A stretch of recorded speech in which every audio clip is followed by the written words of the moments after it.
Owning a boat comes with a number of perks, like being able to fling your favorite fishing rod around. And here's another perk.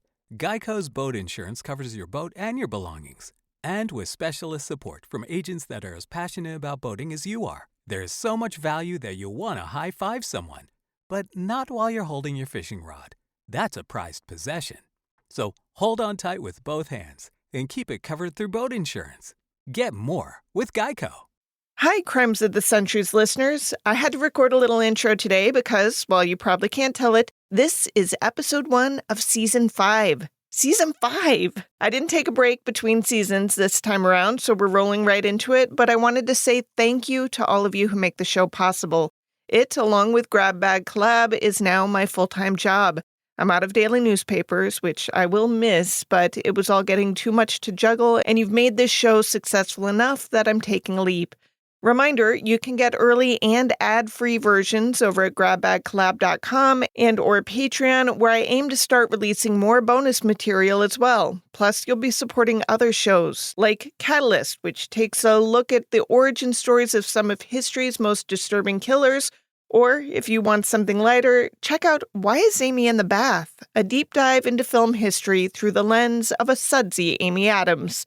Or feel free to stay right here in this feed. I appreciate you more than you know. Now, let's begin Season 5.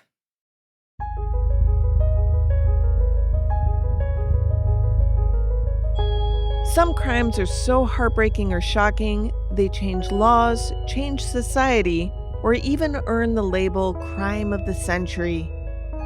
But the stories that made headlines in decades past aren't necessarily remembered today.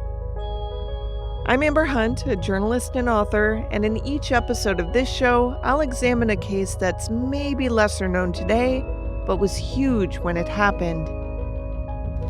This is Crimes of the Centuries.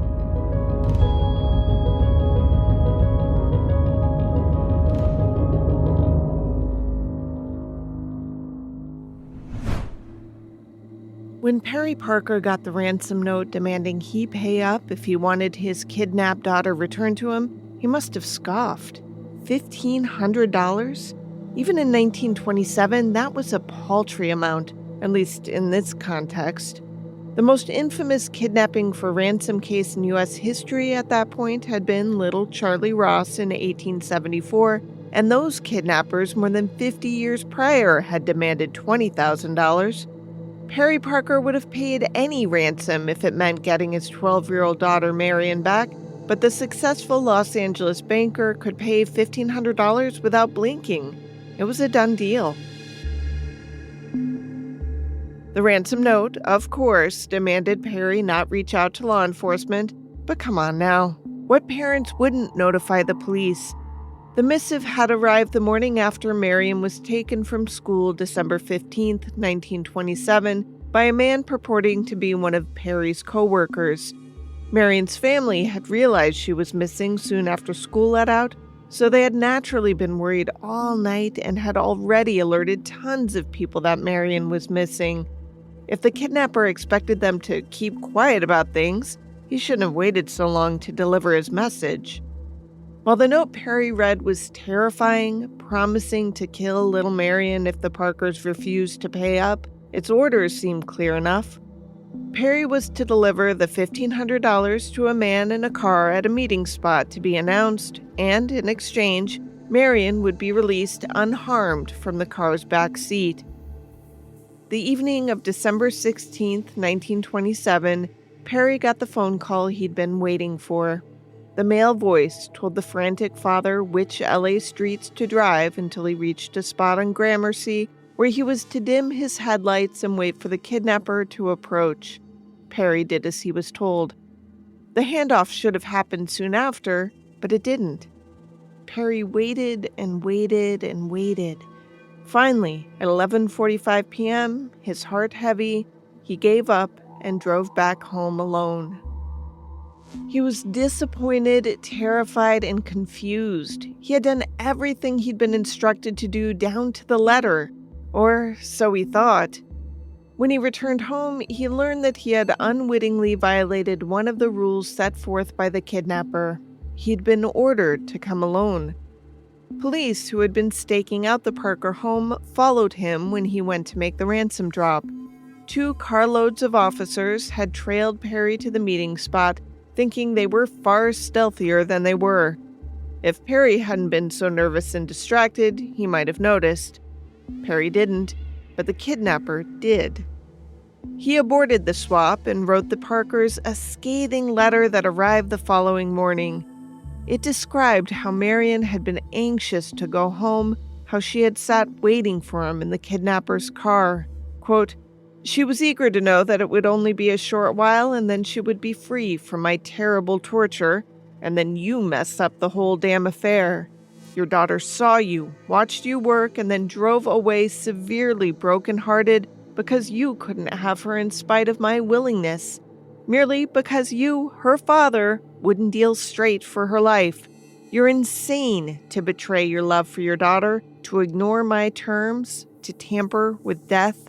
You remain reckless with death fast on its way." End quote. Inside the kidnapper's envelope was another message, this one written by Marion. It read, quote, "Daddy, please don't bring anyone with you today. I'm sorry for what happened last night. We drove right by the house and I cried all last night. If you don't meet us this morning, you will never see me again. Love to all, Marion Parker." End quote. The next day, her father followed all the rules, for real this time, in hopes of bringing his little girl home. He met the kidnapper again, asked to see his daughter's face as proof of life, then handed over $1,500. What happened next sickened the nation and was declared by the LA Times the most horrible crime of the 1920s and the case of the century.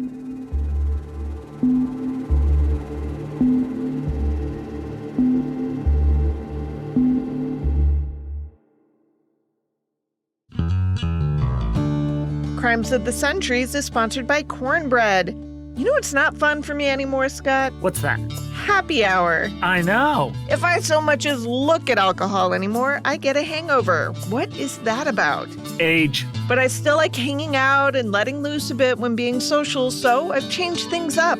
I've started using Cornbread Hemp, which makes these THC gummies that help you enjoy the fun without guilt or regrets. I've used these with you and they're amazing. They're 100% legal, they ship right to the door, they're perfect for unwinding, kicking back, and enjoying the moment. And they're America's only USDA organic THC gummy. Made with real THC and organic ingredients, no synthetics. Right? We got the Blood Orange Bliss flavor. Delicious. But there's also Blueberry Breeze, which sounds equally great.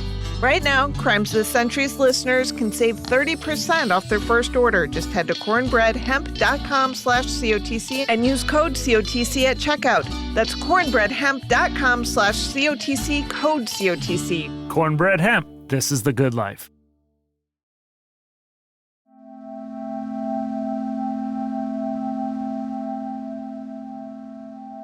Nearly every criminal case I can think of has a slew of what-if, Shakespearean sliding door moments in which a series of events just had to happen just so for the thing to unfold the way it did. These are always heartbreaking to me, especially in retrospect, when it turned out someone's life hung in the balance. Perry and Geraldine Parker had no idea when they awoke that fateful December 1927 day that someone was about to set such a series in motion. They would later learn how many things had to have gone the kidnapper's way for the result to be what it became, and that would haunt them and others for the rest of their lives. But let's back up before all that was known, back to even before the Parkers were a typical upper-middle-class family in Los Angeles.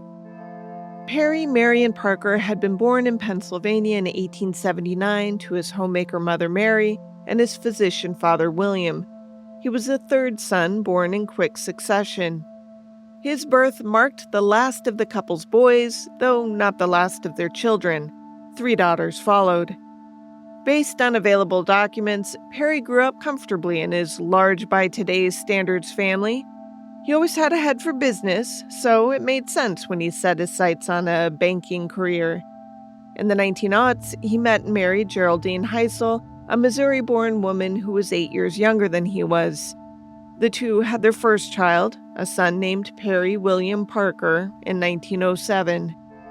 It would be 8 years before Perry and Geraldine gave birth again, but when they did, it was a twofer.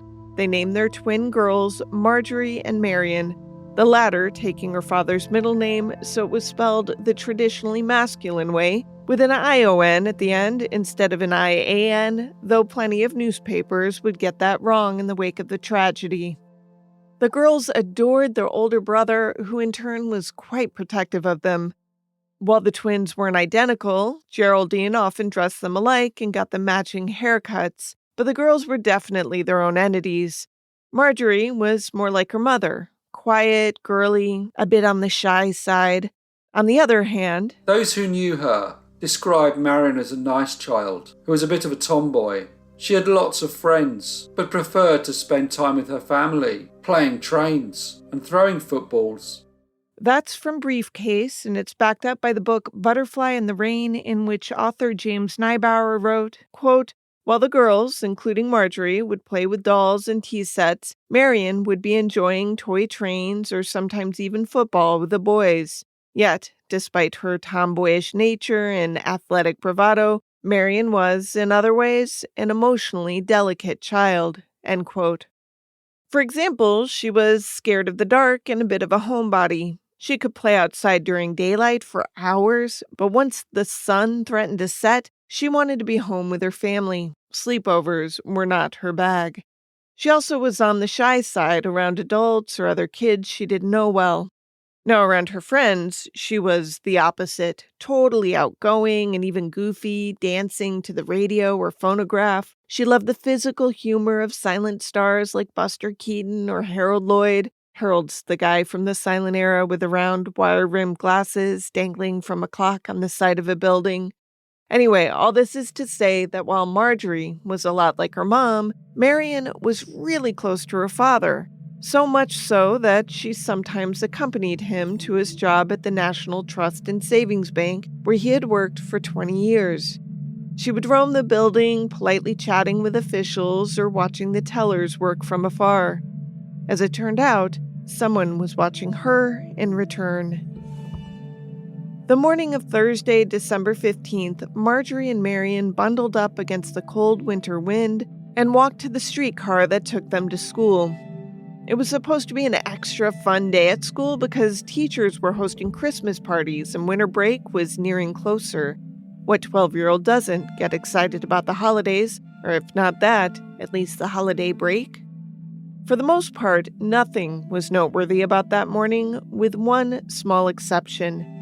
The twins noticed there was a man who seemed to be trying to get their attention from his car. Marjorie thought he might have even been trying to wave them off the streetcar, like motioning at them to get off and talk to him. That, of course, made no sense, so they ignored the guy. Things were mostly normal at school, too. The slight exception there was that Cora Freeman, the principal, was off that day, which meant that the top-level decisions at Mount Vernon Junior High School would instead be made by Mary Holt, a teacher in charge of registration and attendance. In hindsight, this should have been a safeguard against what was to come because Holt was known to be a stickler when it came to attendance. She was the type to insist parents had good, documented reason for taking their kids out of class early. Kids didn't dare try to pull one over on Holt. Her strictness was legendary.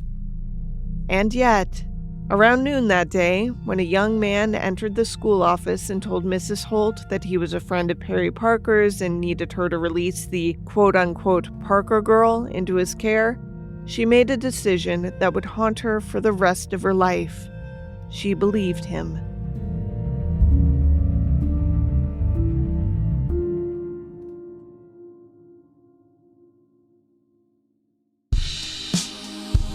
Crimes of the Centuries is sponsored by Home Chef.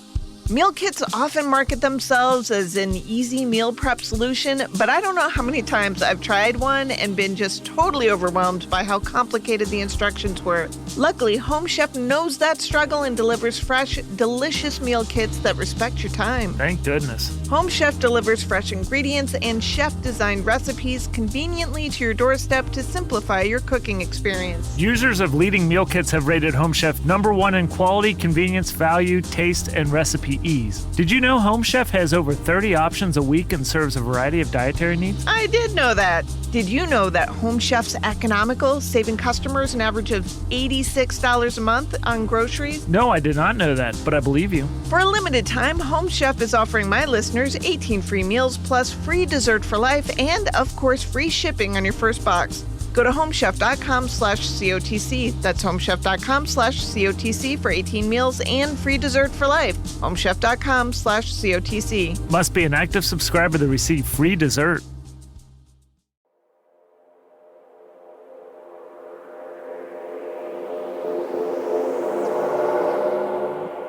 The man who approached Mrs. Mary Holt at the front office of Mount Vernon Junior High School was unremarkable, appearance-wise at least.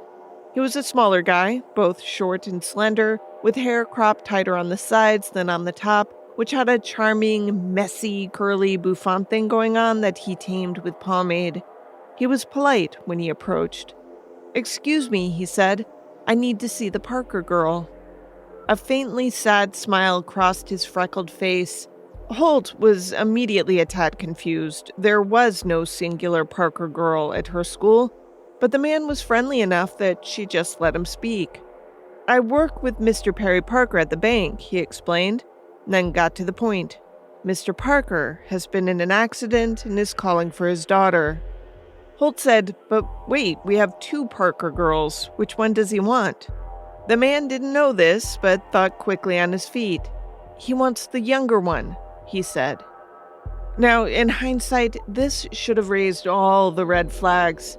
Who asks for the younger one when talking about a set of twins? But it so happened that because Marion was a tad smaller than Marjorie, they sometimes joked that she must be the younger of the 2. And Holt had heard this joke. So instead of asking an open-ended question, she instead asked, "Do you mean Marion?" "Ah, yes," the man said. "That is her name." See what I mean about the what-ifs in this case? Later, after the details of all this emerged, parents of children in the school would be baffled. Holt had refused to release children to their own grandparents before.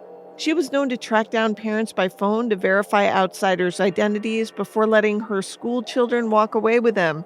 Yet she didn't do that this time. Maybe it was because of the man's story that Perry Parker was hurt. Maybe it felt more urgent to Holt. And the man before her wasn't remotely pushy about things. I mean, he seemed concerned about Perry's accident, but he wasn't frantic. If anything, he seemed relaxed, confident. Holt trusted him.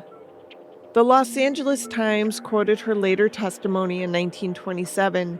She said, quote, "He seemed very well educated and extremely courteous and calm. He completely convinced me, and I'm always very careful about excusing children, even questioning parents as to identity and reasons for the desired absence," end quote. But Holt trusted him so much that when he said, "Feel free to call the bank to confirm all this," she didn't bother. She sent an assistant to fetch Marion Parker. When Marion arrived, the man told her the reason for his errand. Of course, the girl was immediately worried. "My kiddo's nearly Marion's age now, and if he were called to his school's office and told I was hurt and asking for him, I think he'd trust the messenger." Marion did. She left in such a rush with him that she didn't even grab her coat. Of course, Perry Parker had not been in an accident. This is The Murder Nerd on YouTube. When Marion didn't return home from school that afternoon, the Parkers launched a search but didn't find anything. So the next day they went to the police to report her missing. Very soon after they made the report, they received a telegram that was addressed from Pasadena. It was a ransom note. The order of this might be off. Some reports say what Murder Nerd said here, that the Parkers alerted police before the ransom note came, but I read a couple of books on the case, and the better of the two, Butterfly in the Rain, has the Parkers calling police after the note arrived. In fact, it says, quote, Perry Parker wrestled with the conflict of wanting to contact the police about his beloved daughter and warnings from her kidnapper not to do so. He paced the floor, weighed all of his options, and was haunted by a series of what-ifs. Was Marion being hurt? Being attacked in any way? Was she only frightened? Or was she also undergoing any one of a number of hideous possibilities? All of these thoughts consumed Parker's mind. Finally, he could stand the wait no longer. He phoned the police, and they quickly arrived to question the family so they could begin to search for Marion. End quote.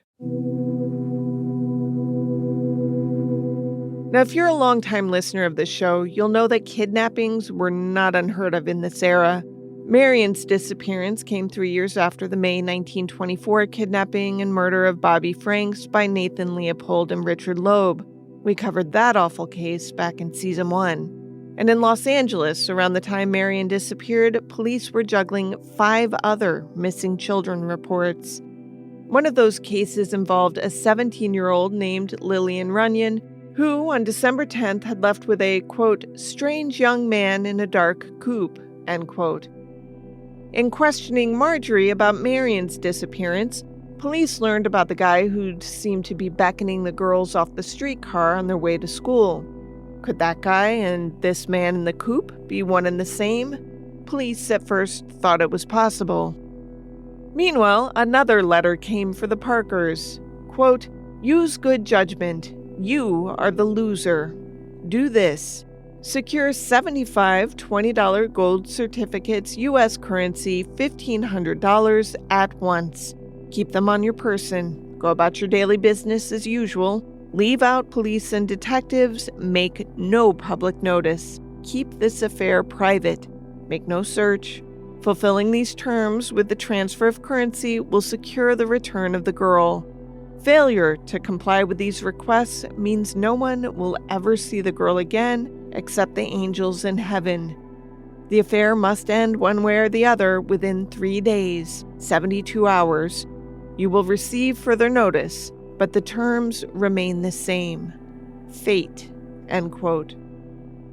Another letter accompanied this one, though, and it was in Marion's handwriting. Quote, I wish I could come home.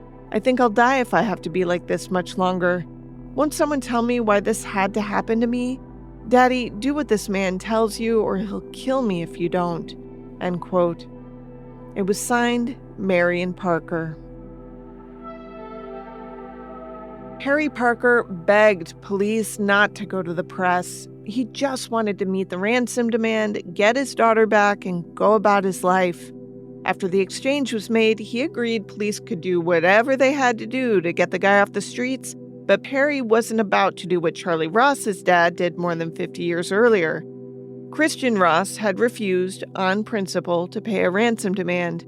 He'd figured that if he paid for his son's return, kidnappings for ransom would skyrocket.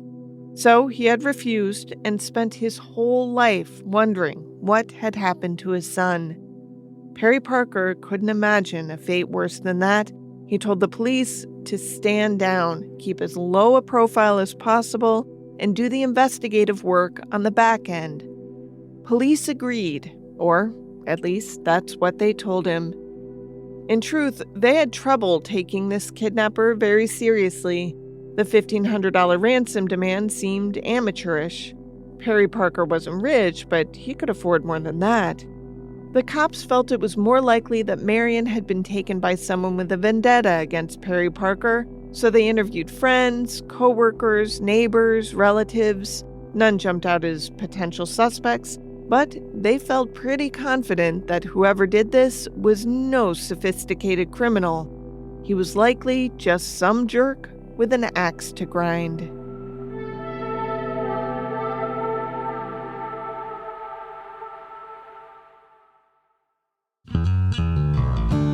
Crimes of the Centuries is sponsored by Filter Easy. I'm a pretty good homeowner on the whole, but I swear when it comes to changing air filters, my brain is basically a black hole. It's not usually on the top of the to-do list. No, and then when I finally do think of it, I'm usually away from home, so it isn't easy to remember what size filter I need. I mean, it's a pain, but that's where Filter Easy comes in. Filter Easy filters are proudly made with love in North Carolina and are shipped right to your door so you don't have to think about the sizes or worry about running out or, and this is most important, live with dirty air. The delivery is the reminder to change the filters. It sounds silly, but these things are just cool. Filter Easy's filters snap into place when you open your box, and it's way stronger than the cardboard filters you buy at the store. Plus, they fit my unit better. I used to have to fight those cardboard ones to get them in and out, but these ones just glide right in. Filter Easy takes care of your air filters, so you have time to take care of everything else. Head to filtereasy.com/COTC and use code COTC for 50% off your first order, plus free shipping forever. Once again, that's filtereasy.com/COTC for 50% off your first order, plus free shipping forever. And make sure you use my promo code COTC so they know I sent you.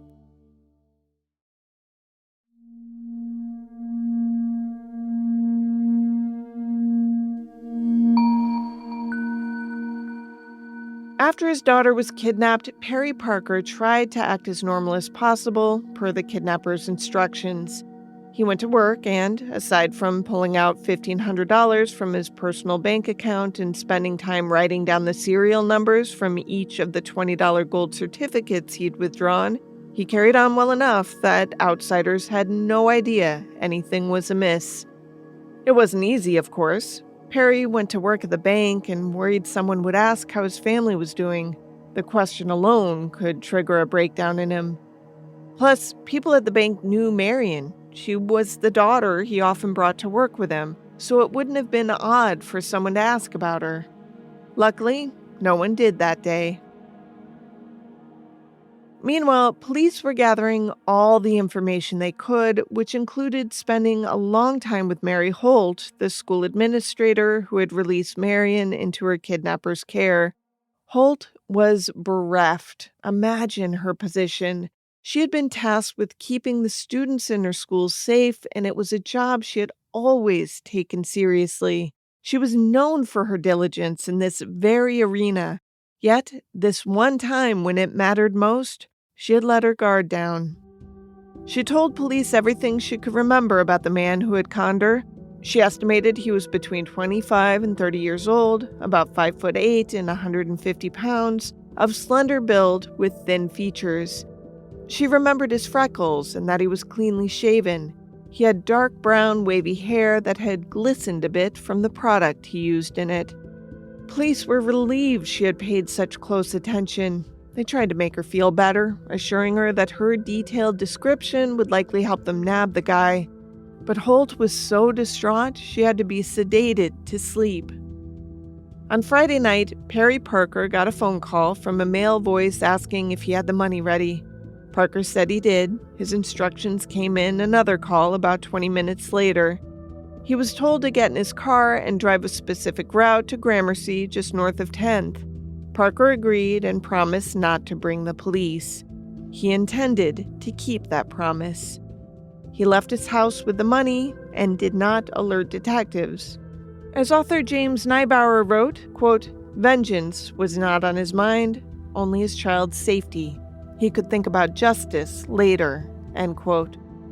Briefcase again. Unfortunately, the police who were investigating the case had followed Mr. Parker without his knowledge, and when the kidnapper realized what was going on, he fled. It was as though the police hadn't even tried to be subtle about tailing Perry Parker. Perry didn't notice, of course. He was too consumed by the task at hand, but the kidnapper spotted the cops straight away. Parker was furious when he found out after the failed money drop what had happened, and absolutely petrified when the kidnapper's angry letter arrived the next morning. Not only had police screwed up the drop, but they had given reporters time to learn about the situation. The story of Marion Parker's kidnapping was now making headlines. "Hunt kidnappers of girl" was emblazoned across the front page of the Los Angeles Evening Post Record. "Ruse lures child away." In reality, the story got all kinds of things wrong. Really, the evening editions of newspapers back in the day were as rushed as some of our online quote-unquote scoops today. Trustworthy journalism takes time, folks. First isn't always best. Among the errors, the story said Marion, misspelled with an A, had been approached playing with chums outside of the school when a guy in a dark coupe approached and told her that her dad had been in a car accident. It conflated the coupe case I mentioned earlier, the one involving 17-year-old Lillian Runyon. It also suggested that some of the other missing children's cases were connected with Marion's. Other early stories made similar mistakes, but eventually the facts started to surface. An innocent 12-year-old girl had been taken from her school, and now her family was desperate to get her back. The media interest was so great that Perry Parker finally spoke out. As reported in the San Francisco Examiner, he said, quote, "We'll do anything at all to get our girl back. No sacrifice will be too much," end quote. Tips began pouring in. Most were bogus. The Parkers worried the heightened publicity would scare off the kidnapper, but his missives kept coming. Here's Nigel Foxworthy of 50 States of Mysteries reading one of them. PM Parker. Fox is my name. Very sly, you know. Set no traps. I'll watch for them. Get this straight. Remember that life hangs by a thread, and I have Gillette, razor, ready and able to handle the situation. Do you want the girl or the $75 $20 gold certificates, US currency? You can't have both, and there's no other way out. Believe this and act accordingly. Before the day's over, I'll find out where you stand. I'm doing a solo, so figure on meeting the terms of Mr. Fox, or else. Fate. One of the notes referenced a Parker neighbor by name, apparently the kidnapper's way of saying, "Hey, I did my homework." It also warned, quote, "When you play with fire, there's cause for burns." But not W.J. Burns and his shadowers either. Remember that, end quote. W.J. Burns, as in William J., a former Secret Service agent and past director of the Bureau of Investigations, which later became the FBI, who had launched the Burns Detective Agency. Perry Parker didn't tell his wife Geraldine about the threats in any detail. She could have read about them in the newspaper, but refrained. Her nerves couldn't take it. She focused on keeping Marjorie as calm as possible. The couple's other child, the older boy named Perry, wasn't nearly as shielded. In fact, he became his father's ally in the situation, sometimes even serving as family spokesman for the press. As scary as the threats were, police were adamant the kidnapper was all bluster. On Saturday, December 17th, the Visalia Daily Times quoted Herman Klein, chief of detectives, saying the child would walk into her home unscathed yet that very day. The story read, quote, "The opinion was based on information Klein is believed to possess but which he refused to divulge. He indicated that the kidnapper was cornered and from the standpoint of his personal safety will have to relinquish his hostage before nightfall or else sever all avenues of escape," end quote. Finally, the kidnapper contacted the Parker home with the next set of drop-off instructions. Perry Parker complied. While waiting in his car at the agreed-upon location, a man pulled up alongside him. He had fabric covering his face below his eyes and demanded the $1,500. Perry Parker said he had it, but asked to see Marion. The man reached behind him, rustling some fabric in the back seat. Parker saw the silhouette of his daughter's face. Her eyes were open, she was still, and seemed calm. He handed over the money. The next step was for him to be reunited with his daughter. The kidnapper pulled his car forward a few feet and then dropped a bundle on the side of the road. Perry Parker ran toward the heap on the ground and picked his daughter up in his arms. But something felt off. She felt so small. He looked at her face and noticed black thread woven throughout her eyelids. And then he realized half his daughter's body was missing. Her arms and legs were gone. He was holding only her torso, and his baby girl's eyes had been sewn open to make it look like she was still alive.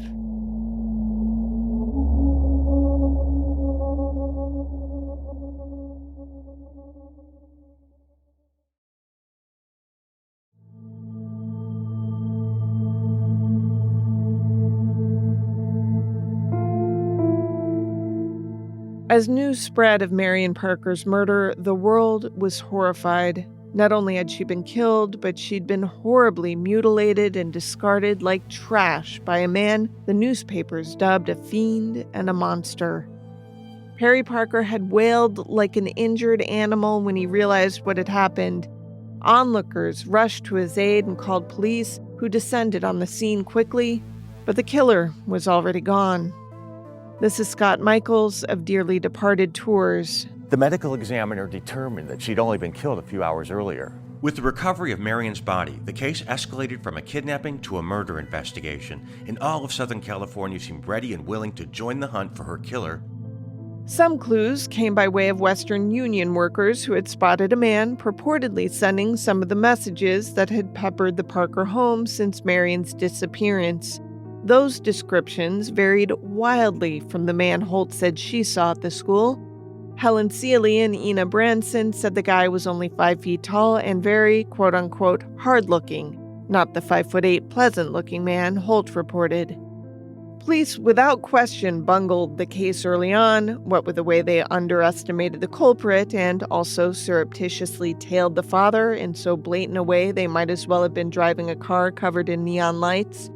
After Marion's death, they stepped up their game. That must have been bittersweet for the Parkers. More than half a dozen suspects were questioned within 24 hours. Some of them were cranks. One guy kept calling up the local radio stations shouting, "I am the Fox," and hanging up. Police held 24-year-old Gaylor Barnaman briefly before determining he had nothing to do with the case. For a time, they also had a woman in custody. She'd been hysterical near the spot Marion's body was dropped, screaming, "I didn't kill her. They did it. They did it." Ultimately, it was determined the woman, 22-year-old Lillian Padley, was just drunk. Investigators examined the handwritten notes that had arrived at the Parkers' home and brought in handwriting and fingerprint experts to weigh in. One news story pondered the way the killer had transposed the I and E in the word received, which felt like a tell when his writings otherwise hinted at a good education. Psychiatrists told the panicked public that the culprit was sexually insane with sadistic tendencies, which surely allayed zero fears. While police didn't get far with suspects straight away, they carefully gathered clues that would prove useful later. One was a towel recovered with Marion Parker's body. It had been traced to an apartment complex called Bellevue Arms. While police searched the apartments and came up empty, the towel would prove useful later on. The manhunt went nationwide and involved more than 10,000 officers and volunteers. Wrote Neibauer, quote, "Even those generating the most marginal suspicion were questioned and released only after detectives were absolutely certain that they had nothing to do with Marion's murder," end quote. One of the tips led police to recovering a Chrysler coupe matching the description of the car Perry Parker said the killer drove. Inside, they found the most valuable clue yet: fingerprints. Howard L. Barlow of the LA Police examined the prints and found a match already on file in the system. The print belonged to a now adult who had been arrested as a juvenile in an old bank forgery case. The print from the car also matched prints on some of the ransom messages sent to Perry Parker. They belonged to William Edward Hickman. Hickman, who went by his middle name Edward, was not between 25 and 30 years old, as Mary Holt had told police. He was only 19 years old, and he wasn't 5'8", like Holt said, nor just 5 feet tall, like the Western Union workers said. He was smack dab in the middle, standing 5'4". But the more police looked at Hickman's background, the more certain they were that they'd found their killer. He had worked at the bank with Perry Parker. More than that, Perry Parker had fired him. A year earlier, Hickman had been caught stealing from the bank using some clever forgery.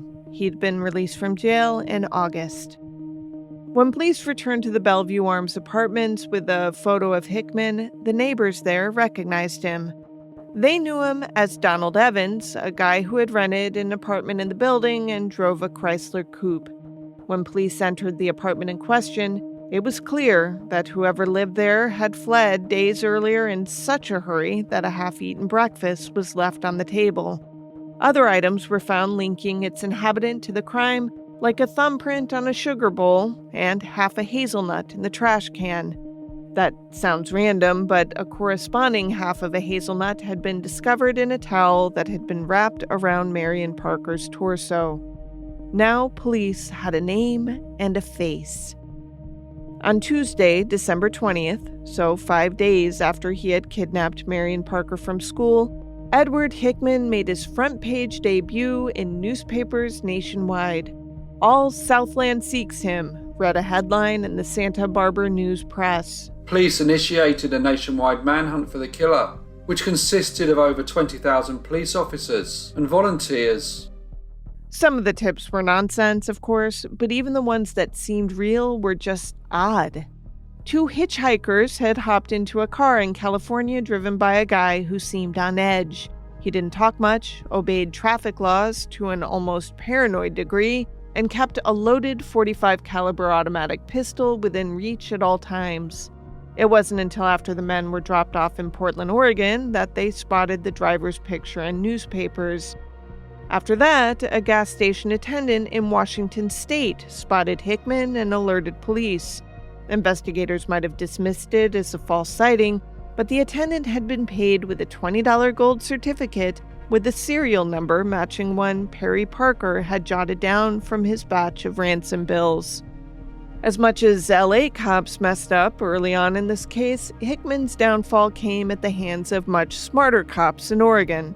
Pendleton Police Chief Tom Gurdane teamed up with a highway patrolman called Buck Llewellyn. Their gut was that Hickman might hear news reports that he'd been made in Washington, likely headed to Canada, so they thought he might double back down south and head back through California toward Mexico. They figured their best shot at capturing Hickman was by staking out the closest major highway. It shouldn't have worked. There were so many variables at play. But soon enough, wouldn't you know it, they spotted a green Hudson, the same type of car the gas station attendant had said Hickman was driving. Still, the 2 cops assumed it wasn't the right green Hudson. What are the odds, after all? But they pulled it over anyway. They recognized Hickman behind the wheel. With him, he had 2 passengers. He calmly asked, "Was I speeding?" The cops made chit-chat and asked his name and what he was up to.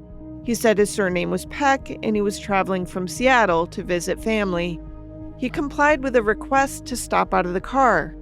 From his lap, a pistol clattered to the ground. That on its own wasn't too abnormal. Travelers often carried guns for protection, but the cops got permission to search the Hudson and found a sawed-off shotgun on the floor of the car, another pistol, and $1,000 worth of $20 gold certificates. Chief Gurdane exclaimed, "You're Hickman! I knew it!" Hickman didn't bother denying it. He said, "I guess it's all over." Of course, it wasn't over. Not yet.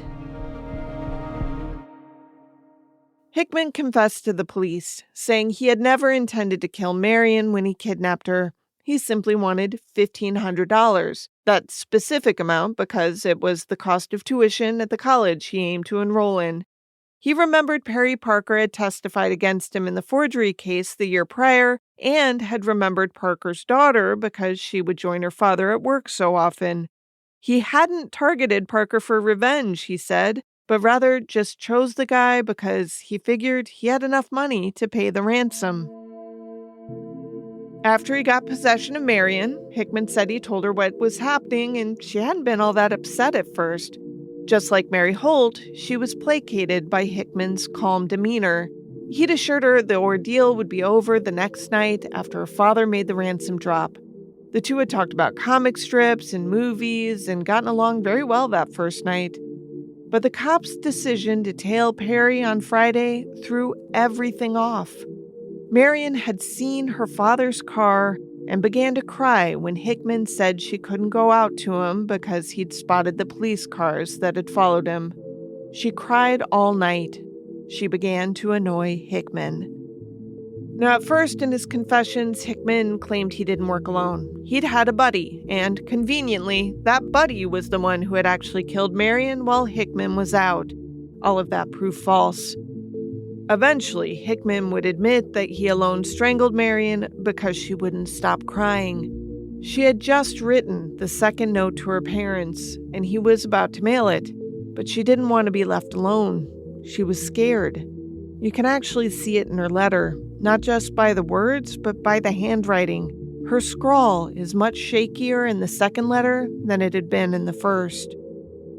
After Hickman fatally choked her, he partially dismembered her in the apartment's bathtub, drained her of her blood, stuffed towels into her body cavity so it wouldn't look so sunken, bought makeup to bring color back to her face, and carefully sewed her eyelids open. 50 states of mysteries again. The trial of William Edward Hickman for the kidnapping and murder of Marion Parker began on January 25th, 1928, just a month after his arrest, and quickly became one of the most sensationalized trials in California's history. The proceedings lasted 3 weeks. Perry Parker seemed a broken man when he took the stand.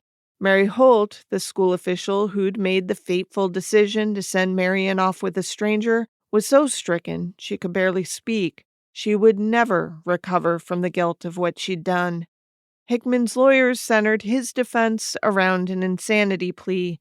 They said he'd been driven by voices in his head he called Providence. Hickman himself played into this plea, often shifting from rational responses to strange, disjointed statements in the courtroom. He would occasionally act erratically, claiming he was not in control of his actions, yet at other times appeared calm and composed.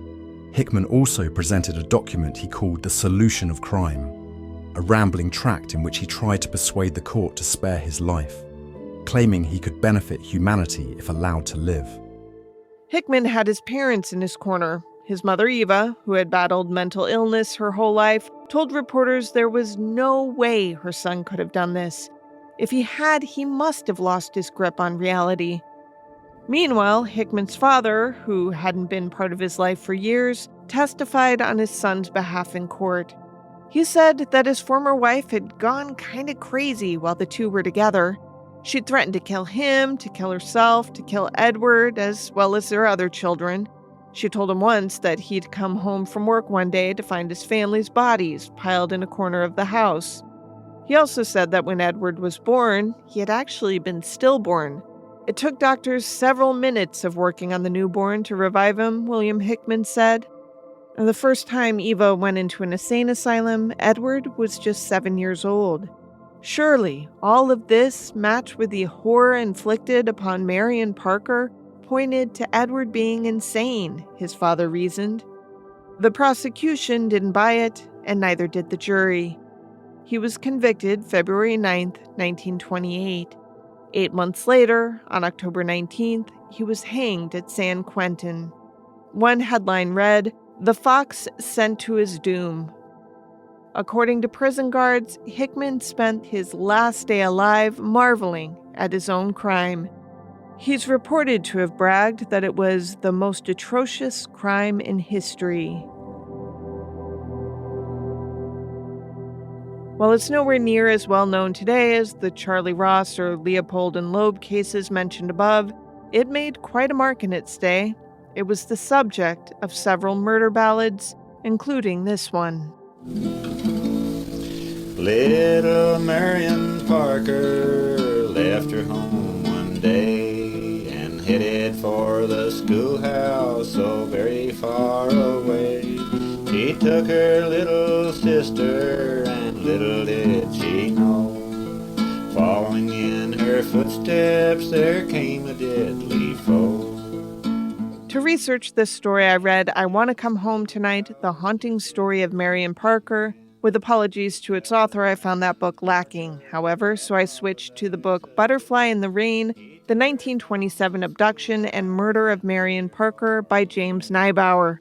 I also read contemporary news coverage. A lot of the YouTube documentaries on this one have false information in them, so I was careful with the clips I used.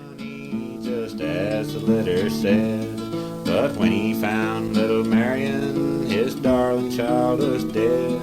It was the blackest murder, the awfulest in the state.